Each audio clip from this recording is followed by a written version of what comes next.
Alors, est-ce que votre sport du jour vous a plu? Mettez des likes, essayez de commenter et surtout abonnez-vous à cette chaîne. Voyons, profitez-en, c'est les vacances, on va découvrir plein de choses pendant ces vacances. C'est moi qui vais vous divertir pendant presque 2 mois de l'été. Impressionnant. Et on est là depuis le 1er juillet, sachez-le. Oui, nous poursuivons toujours dans cette émission. Et là, cette fois-ci, après votre rendez-vous sportif, on va s'intéresser à de la géographie et notamment avec nos fameux pays de découverte sur l'Europe et l'Union européenne. Vous êtes toujours sur Radio Kids TV et vous êtes toujours dans le 14-17 et nous sommes encore ensemble pendant 1 heure, de 16h jusqu'à 17h. Et ça tombe bien, bah oui, vous êtes les bienvenus. C'est parti, en route, il est 16h.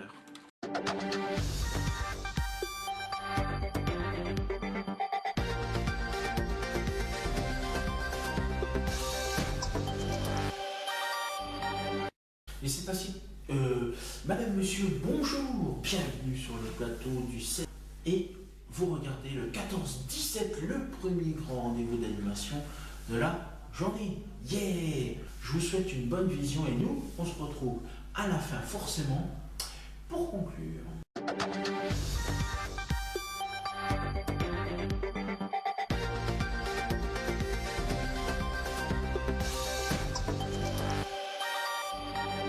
Des maths et bienvenue dans cet épisode un peu spécial sur le Pays de Galles. Un peu spécial puisque nous nous y sommes rendus avec Maël et avons donc filmé sur place. Le Pays de Galles est en face. Si. Wow. Le stress. Oui, c'est pas mal mais il y a un peu de vent. Et hop, un mouton. Alors je vous le mets tout de suite puisqu'il va forcément apparaître rapidement dans les commentaires. Pays de Galles indépendant! Voilà. Mais on va y revenir.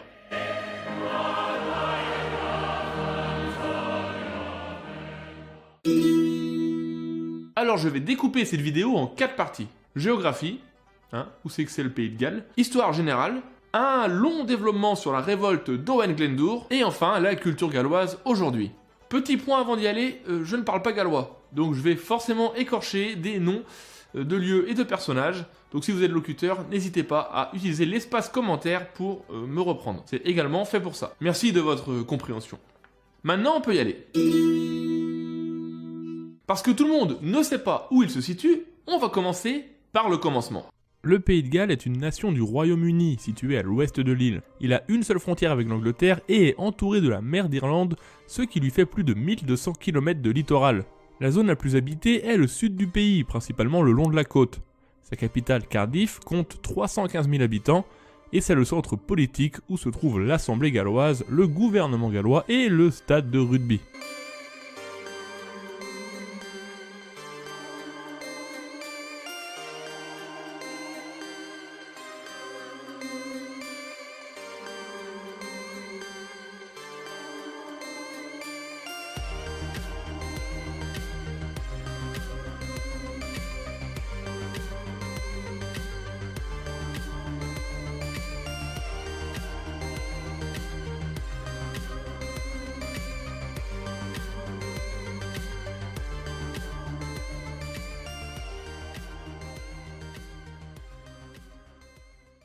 Mais lorsque l'on s'enfonce dans les terres, comme on l'a fait en traversant le pays du sud au nord par le centre, on trouve beaucoup d'anciennes villes minières aujourd'hui assez pauvres. Le contraste avec le sud, plus touristique et animé, est assez frappant. D'environ 20 700 km², le pays est très montagneux, principalement au nord, avec un point culminant à 1085 mètres, le mont Snowdonia, qu'on a tenté de gravir avec difficulté. Je comprends pas, pourtant ça fait que 3 fois et demi les monts d'Arrée.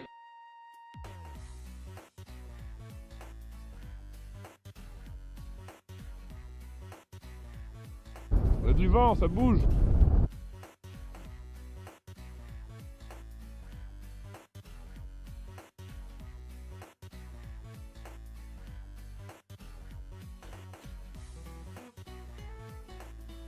Lui arrive.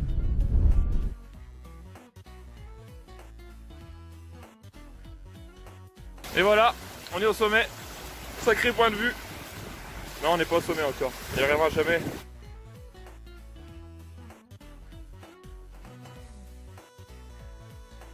Bon bah on arrête là, on est arrivé au bout du sentier. On est arrivé au bout du sentier et les conditions sont assez merdiques. Du coup, on redescend. Voilà. C'est bien, hein. C'est génial, une pluie accueillante, l'événement adapté, la bonne humeur, des heures de marche dans la montagne, les pieds trempés, c'est génial. On n'est pas du tout mouillé. Merci, au revoir. Il ne faut pas improviser la rando en montagne. Vraiment, c'est important. Passons maintenant à l'histoire mouvementée de ce pays. Lorsque les Romains entreprennent la conquête de l'île de Bretagne, le pays de Galles est divisé entre 3 peuples bretons. Il y a les Ordovis au nord, les Démètes au centre, et enfin les plus puissants au sud, les Silures. L'Empire a du mal à s'imposer et ils mettront une trentaine d'années à y parvenir. Notamment face au chef silure Caradog qui mènera une résistance acharnée. Finalement vaincu et amené à Rome en 51, il déclara, en voyant toutes les richesses de Rome, « Comment osez-vous, vous qui possédez tant de luxe, convoiter nos pauvres tentes ?» Ouais, enfin c'est une image, hein. Ils ne vivaient pas vraiment dans des tentes. Par la suite, les Romains s'installeront dans la région en ayant régulièrement des rébellions sur le dos. Par exemple, lorsqu'ils massacreront les druides réunis sur l'île d'Anglesey, au nord-ouest du pays, ce qui aura pour effet d'énerver un peu tout le monde. Ils quitteront l'île en 410, non sans avoir organisé la première migration de Bretons vers l'Armorique. Et par breton, j'entends bien sûr les habitants de Bretagne, donc gallois inclus. Puisqu'à l'époque, ils se considéraient tous bretons, il n'y avait pas encore de différence avec les Gallois. Donc, suite au départ de l'Empire romain, les Bretons gallois s'organiseront en petits royaumes. Ils tenteront de s'unir de temps à autre sous l'égide de chefs de guerre pour faire face aux Saxons, Jutes et autres Germains fraîchement débarqués. En 844, le roi Rodri le Grand unifie tous ses royaumes dans ce qui correspond presque au pays de Galles d'aujourd'hui. Mais son règne se fait dans la difficulté face à ses voisins merciens et scandinaves.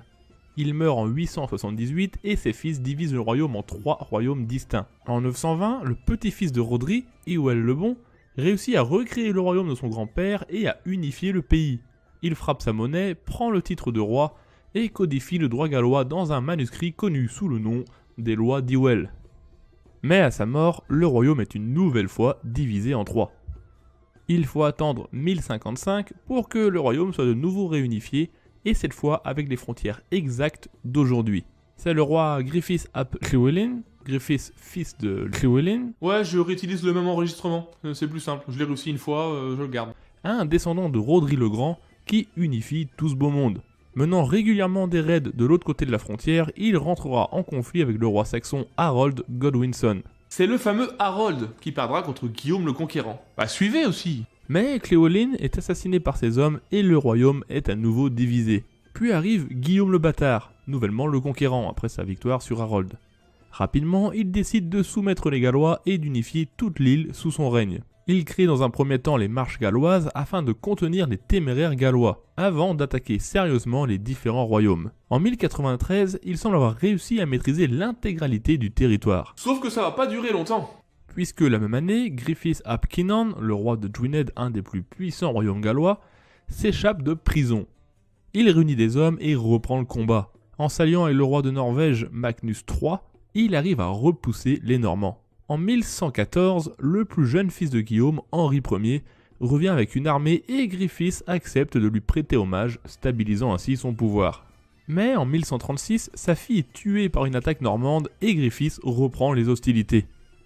Il organise une campagne menée par ses fils et réussit à conquérir des territoires à l'est. Mais l'expansion galloise s'arrête là puisqu'il meurt de vieillesse l'année suivante en 1137. Ce qu'il faut bien comprendre, c'est qu'il n'y a pas forcément d'unité galloise. Régulièrement, des rois gallois vont se rallier aux Normands en fonction des intérêts du moment, et pour emmerder leurs voisins. Et donc par la suite, le pays va alterner entre rébellion, défaite, victoire, soulèvement, jusqu'au roi anglais Édouard Ier. En effet, en 1276, le roi gallois Llywelyn le dernier entre en conflit ouvert après avoir refusé de rendre hommage à Édouard. Ce dernier rentre dans le pays à la tête de 15 000 hommes et Llywelyn, peu soutenu, préfère se rendre.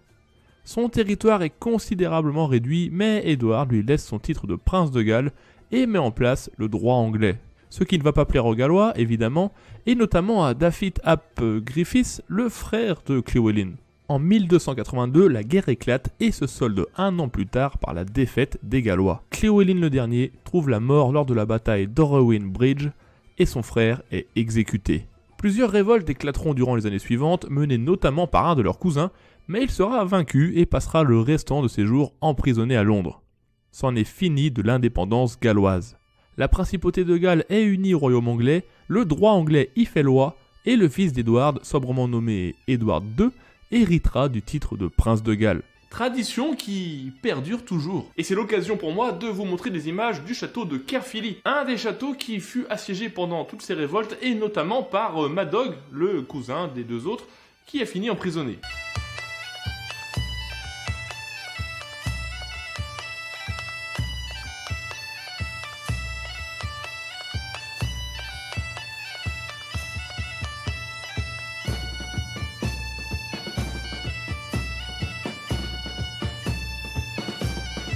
T'es un peu bourré là-dedans.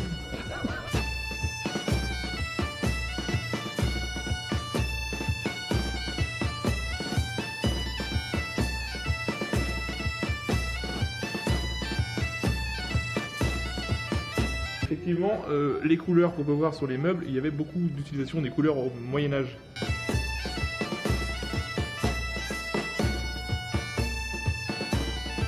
Un air de dragon.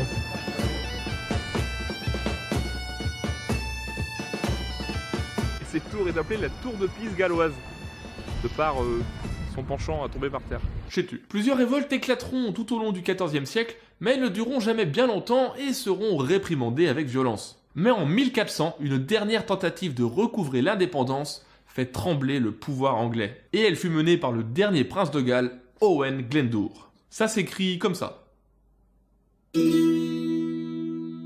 Owen vient de la petite noblesse galloise. Descendant des princes des royaumes de Deheubarth et de Powys, il étudie le droit à Londres dans sa jeunesse. Il devient écuyer de Richard II, le roi anglais et porteur du titre de prince de Galles, et participe à ses côtés à la campagne contre les Écossais. Puis il passe 10 années à s'occuper de ses affaires chez lui.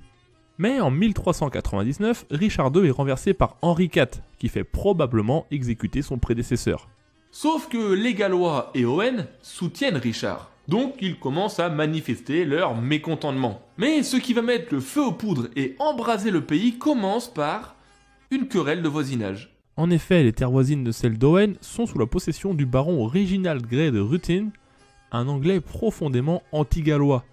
Owen rentre en conflit avec lui au sujet des limites de propriété et demande au Parlement de régler la question. Il obtient gain de cause, mais Reginald est pote avec le nouveau roi Henri IV, qui va revenir sur l'affaire et débouter Owen. Mais Reginald ne va pas s'arrêter là. Non, non, non. Alors que le nouveau roi part faire campagne contre les Écossais, il convoque tous ses vassaux, y compris les Gallois.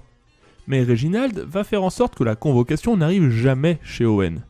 Ce dernier, alors dans l'obligation de fournir des troupes, ne fait rien et est donc rapidement déclaré coupable de trahison. Ces terres sont confisquées, et d'après vous, qui le roi charge de s'en occuper? Reginald, bien sûr, bonne réponse. Sauf que là, c'en est trop, et à l'été 1400, Owen décide de passer à l'attaque. Mais littéralement, hein. Fini le parlement, la justice, tout ça. Maintenant, on passe à l'attaque. Il réunit ses troupes et ravage les terres de Reginald. Il n'en faut pas plus pour embraser la région, et il est très vite rejoint par d'autres nobles gallois. Ils se mettent à attaquer les seigneurs anglais présents dans le nord-est du pays, et vont de victoire en victoire. Le 16 septembre 1400, Owen est proclamé prince de Galles par ses hommes. Il est soutenu par ses cousins, la puissante famille des Tudors, famille galloise originaire d'Anglesey, qui, 80 ans plus tard, montera sur le trône anglais. Owen entreprend une guerre de guérilla, soldée de succès. Fin septembre, il a pris ou détruit une dizaine de places fortes. Henri, en route vers l'Écosse, fait alors demi-tour pour venir au pays de Galles avec son armée. Mi-octobre, harcelé par la guérilla galloise, il est contraint de se replier. En 1401, le pays de Galles entier s'est embrasé. Au mois de juin, Owen gagne la bataille de Mini-Digen. Bref, il la gagne avec seulement 400 hommes contre 1500. Ce qui pousse Henri IV à intervenir plus sérieusement. Rentrant à l'intérieur du pays, il exécute les religieux qui soutiennent Owen. Mais ce dernier ne cesse de le harceler, refusant la bataille rangée, et les conditions climatiques déplorables poussent Henri à battre en retraite. Le Parlement anglais promulgue alors une succession de lois anti-galloises, parmi lesquelles, entre autres, une interdiction d'acheter des terres en Angleterre, une interdiction de porter des armes, de posséder un château, de poursuivre un Anglais en justice, ou encore de se réunir en assemblée. Bon, évidemment, ces mesures ne vont pas du tout atténuer la révolte. En 1402, Owen capture Réginald, son ancien voisin. Il le garde prisonnier pendant 1 an en exigeant une très forte rançon, ce qui va ruiner la famille de Grey. De plus, il le fait jurer de ne plus s'occuper de ce qui se passe au Pays de Galles. Promesse que Réginald tiendra et on n'entendra plus parler de lui pendant ce conflit. Fort de son aura, Owen reçoit le soutien de partisans anglais de l'ancien roi Richard II, puis du roi de France qui est prêt à lui envoyer des troupes, et enfin du duc de Bretagne qui affrètera des navires pour piller les côtes anglaises en gage de soutien.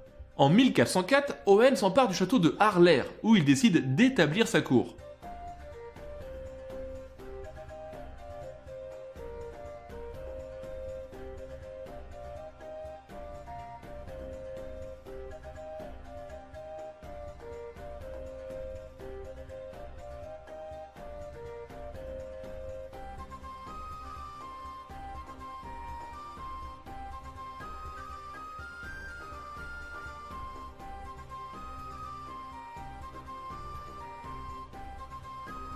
Strier i een diri. Magazijn.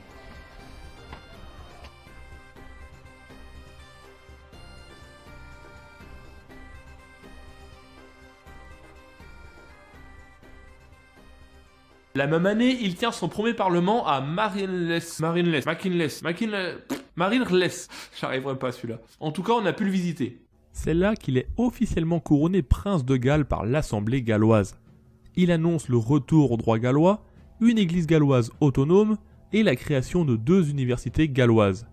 Le peu d'anglais restant au pays passe des accords avec la nouvelle autorité galloise et tout cela semble plutôt bien s'annoncer. C'est la même année qu'il signe un traité avec le royaume de France qui le soutient dorénavant officiellement, tandis que les Bretons et les Écossais le soutiennent officieusement. Pour ne pas non plus trop mettre le bordel dans leur diplomatie internationale. C'est un jeu toujours un peu tendu. Mais à cette époque-là, la Bretagne était experte là-dedans. Des navires écossais pillent les occupations anglaises au nord du pays, tandis que les Bretons infligent une défaite à la flotte anglaise dans la Manche avant de piller le sud du pays. On a là l'une des rares alliances de plusieurs pays dits celtes dans l'histoire. Owen est bien rentré en négociation avec certains barons irlandais, mais ces derniers ont décidé de ne pas intervenir. Tu veux dire l'Irlande? Oui, c'est mon île. On a compris.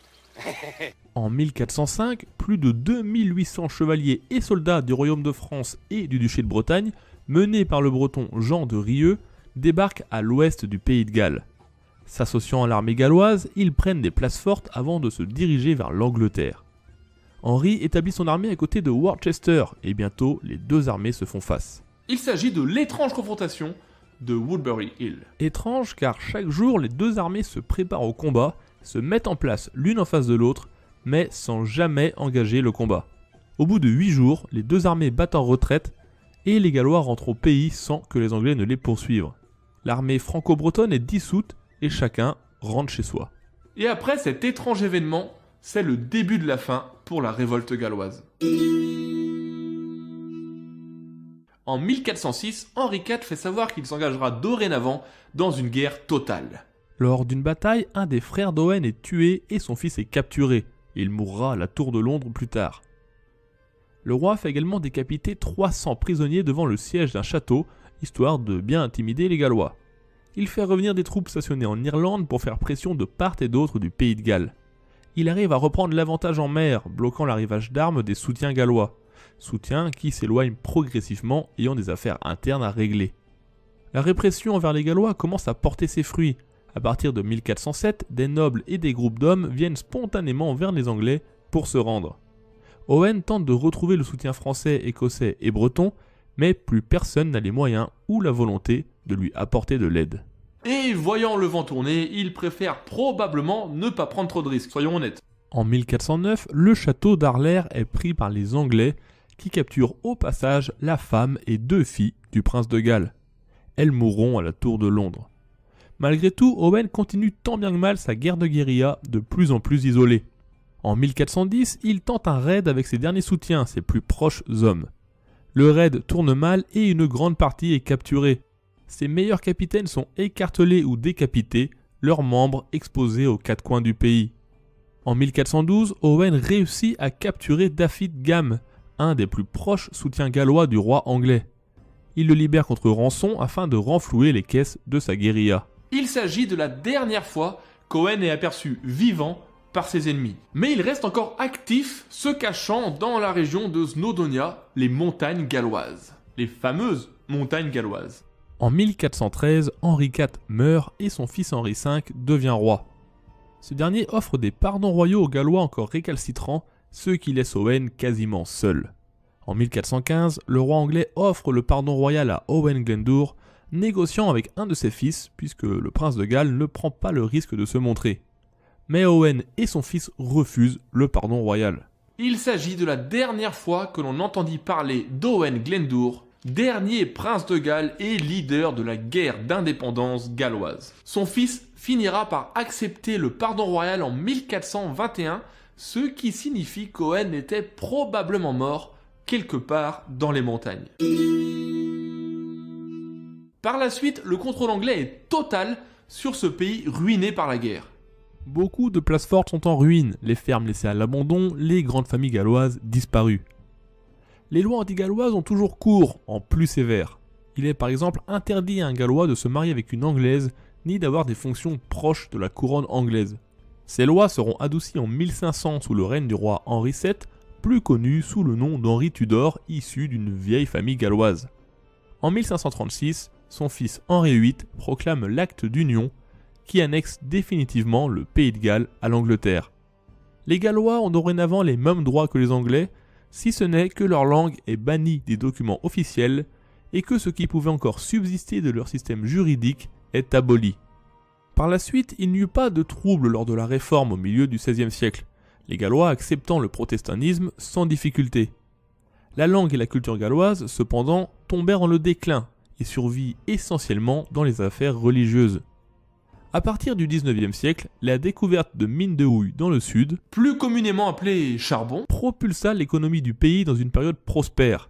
Il devient même l'un des premiers producteurs de charbon mondial. Le Pays de Galles produisait un tiers du charbon mondial en 1913. Un travail extrêmement difficile aux conditions particulièrement rudes. Nous n'avons pas pu filmer dans les mines, aussi je vous propose cette magnifique photo. Merci. Cette industrie s'éteignit tout au long du XXe siècle, laissant derrière elle d'anciennes villes industrielles assez pauvres et des mines abandonnées. De la Renaissance à l'ère moderne, le Pays de Galles est pleinement intégré à l'Angleterre, et son histoire ne fait donc qu'une avec celle de son ancien voisin. Mais l'histoire est toujours en mouvement, et ce pays n'a pas dit son dernier mot.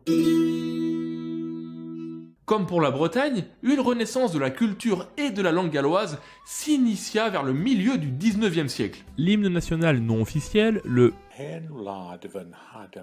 traduire par le vieux pays de mes ancêtres, et dont en Bretagne on a repris l'air pour notre propre hymne, est composé en 1856. Des livres sont écrits en gallois et une certaine fierté nationale semble renaître.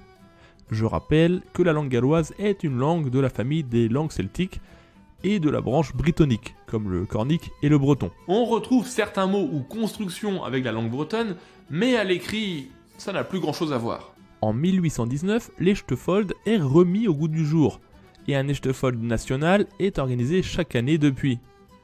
L'Echtefold est à la base un festival de poésie et de musique dont le premier semble remonter à 1176. Il s'agit ni plus ni moins que de la continuité de la tradition des bardes. Petit à petit, la tradition se perd au Moyen-Âge et le dernier semble être donné en 1567. Aujourd'hui, c'est un festival très populaire où tout le monde parle gallois et où on trouve des concours de diction, de lecture et de poésie. On y décerne des prix littéraires pour les œuvres en langue galloise et le tout est retransmis sur la chaîne nationale. Car oui, depuis 1993, la langue galloise est officielle et tout est bilingue. Enfin, presque tout. Les documents administratifs, la signalisation et les médias. L'étude du gallois comme deuxième langue est obligatoire jusqu'à l'âge de 16 ans. Autant dire que la langue se porte bien et qu'il est aisé de trouver des locuteurs. Politiquement, le Pays de Galles est toujours une principauté dont le titre revient au fils aîné de la famille royale. Mais depuis 1999, le pays dispose d'une autonomie puisqu'ils possèdent une assemblée nationale et un gouvernement avec un premier ministre. Ils sont reconnus en tant que nation et peuvent donc gérer la politique intérieure en accord avec les besoins du pays.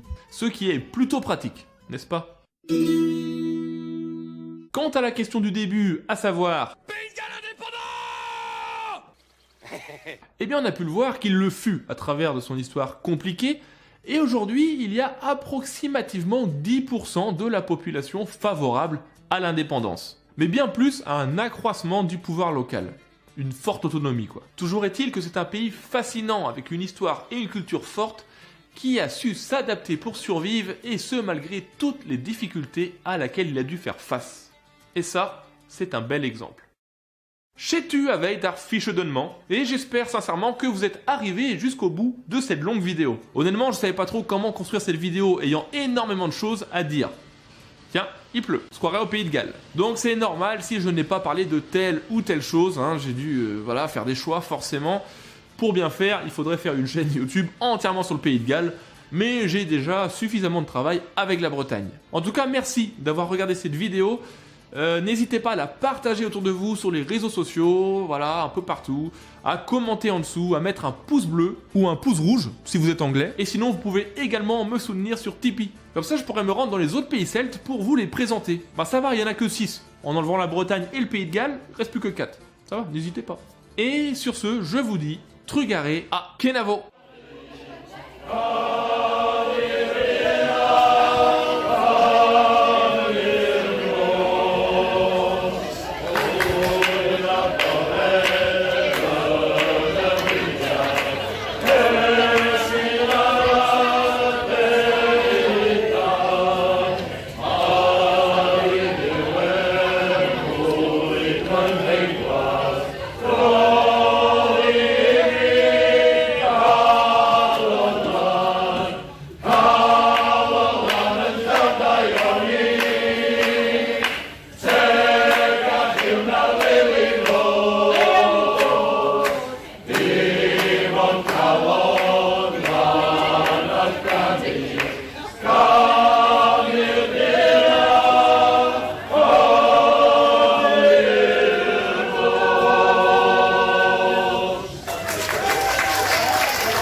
Mes petits poussins, mes petits poulets, vous pouvez voir s'afficher sur votre écran les réseaux sociaux, mais aussi le compte YouTube d'AdoKids TV. Commentez, likez sur Facebook et Instagram et abonnez-vous à la chaîne YouTube d'AdoKids TV. Merci beaucoup de votre fidélité. Ainsi se termine notre rendez-vous thématique, ou plutôt notre rendez-vous géographique maintenant. Je vous souhaite de passer une très belle après-midi sur AdoKids TV. Tous nos épisodes sont à retrouver, vous le savez où, sur Facebook, sur Twitter, sur Instagram, mais aussi sur YouTube, avec la page AdoKids TV que vous pouvez commenter, liker et aussi partager. Et je vous conseille surtout sur YouTube de vous abonner. Ainsi se termine cette émission. On se retrouve avec passion et patience demain, même lieu, même heure. Merci, salut, ciao.